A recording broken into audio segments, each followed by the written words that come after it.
book that I'm really fond of is Daddy Longlegs by Jean Webster. I read it long ago as a teenager, and I love to read some of the letters now and then. And it's really it's a pretty old book that I have with me now.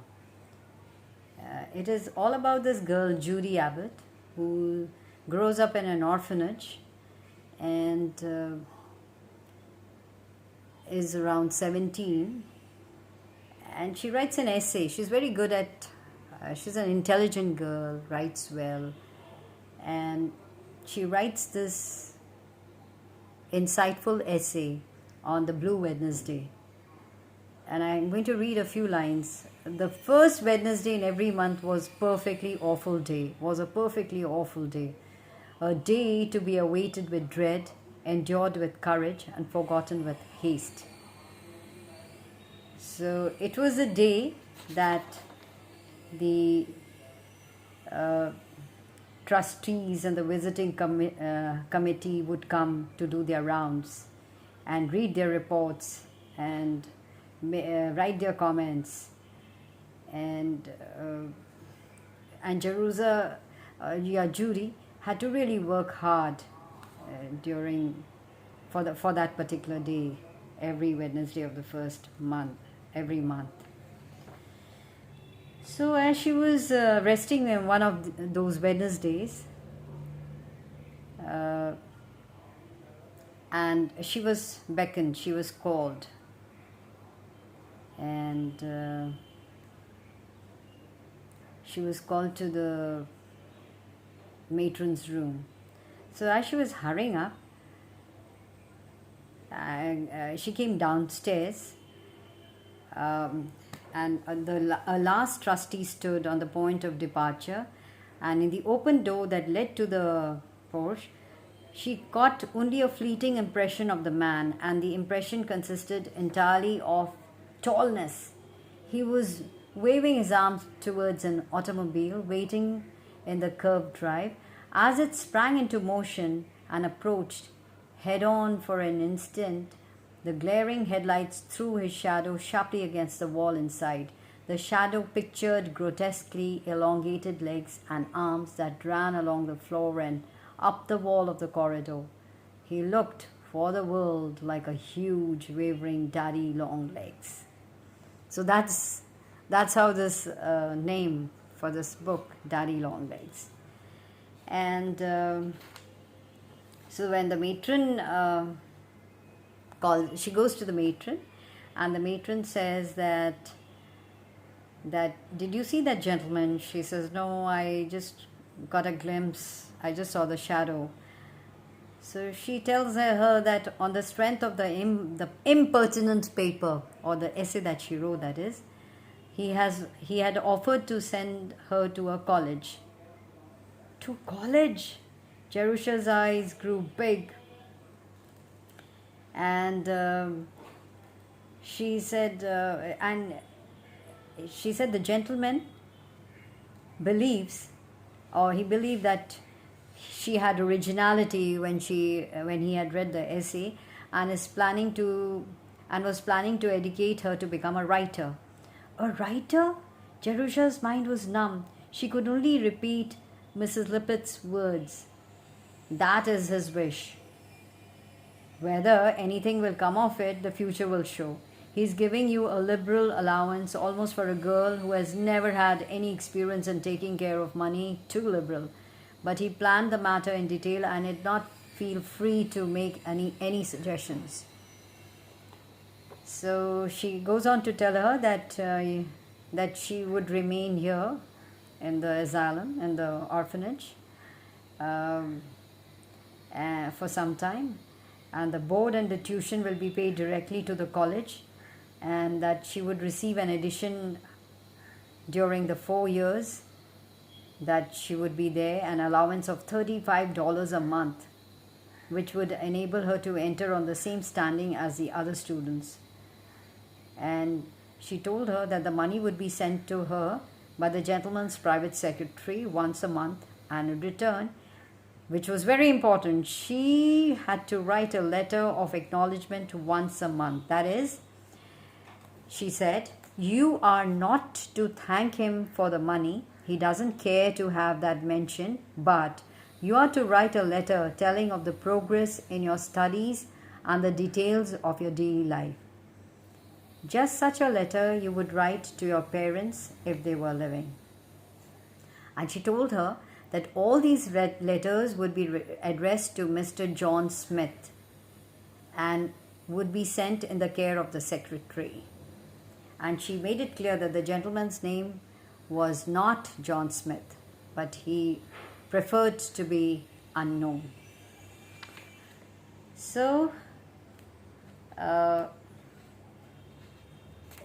going to read out a letter. The first letter she writes when she enters that, or when she goes to school.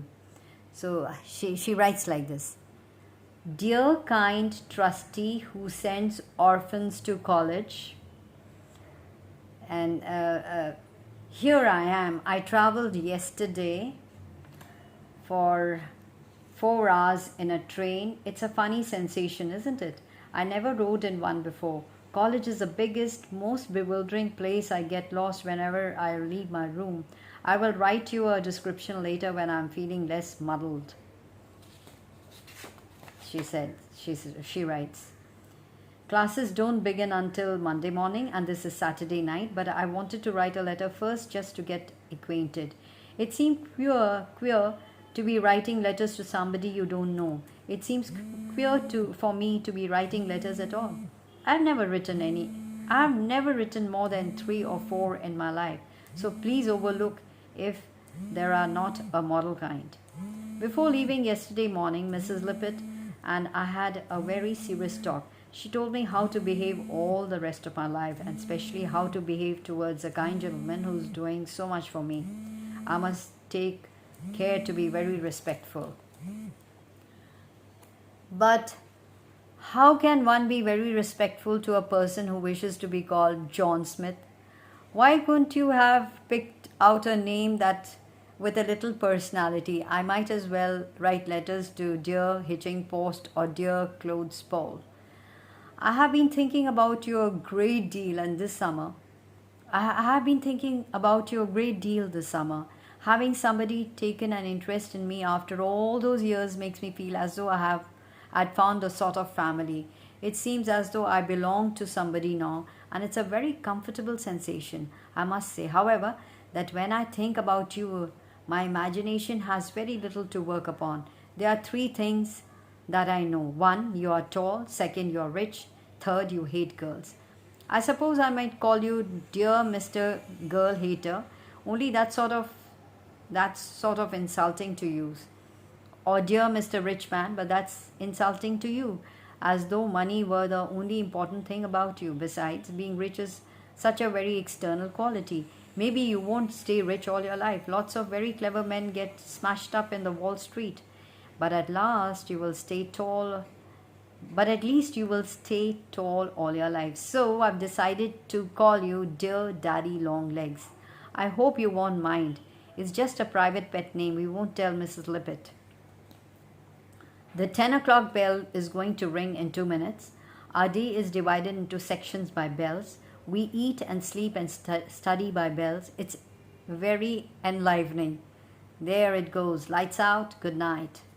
Observe with what precision I obey rules, due to my training in John Grier Home. Yours most respectfully, Jerusha Abbott. So, don't you find the letter so interesting? And I'm going to read a little of the second letter too. It's very interesting. It's October 1st. Dear Daddy Longlegs, I love college and I love you for sending me. I'm very, very happy and so excited every moment of the time that I can scarcely sleep. You can't imagine how different it is from the John Grier Home. I never dreamed there was such a place in the world. I'm feeling sorry for everybody who isn't a girl and who can't come here. I'm sure the college you attended when you were a boy couldn't have been so nice. My room is up in a tower, and that used to be the contagious ward before they built the new infirmary. There are 3 other girls on the same floor of the tower, a senior who wears spectacles and is always asking us please to be a little more quiet, and 2 freshmen named Sally and Julia. Sally has red hair and a turn-up nose and is quite friendly. Julia comes from one of the first families in New York and hasn't noticed me yet. They room together, and the senior and I have singles. Usually freshmen can't get singles, they are very scarce. But I got one without even asking. I suppose the registrar didn't think it would be right to ask a properly brought up girl to room with a foundling. You see, there are advantages. My room is on the northwest corner with 2 windows and a view. After you've lived in a ward for 18 years with 20 roommates, it is restful to be alone. This is the first chance I've ever had to get acquainted with Jerusha Abbott. I think I'm going to like her. Do you think you are? So, these sort of letters, they are very interesting. So, we see that for 4 years, through ups and downs of Judy's first taste of the world, she goes through college and obeys the wish of writing a letter every month until that is the mysterious Daddy Longlegs decides to reveal his true name. So that's for you to discover. You must read this book. It's a Watermill classic. It's very well written. It's very engrossing. And of course, I'm going to write in the description the ISBN number so that you can get it. So, must read.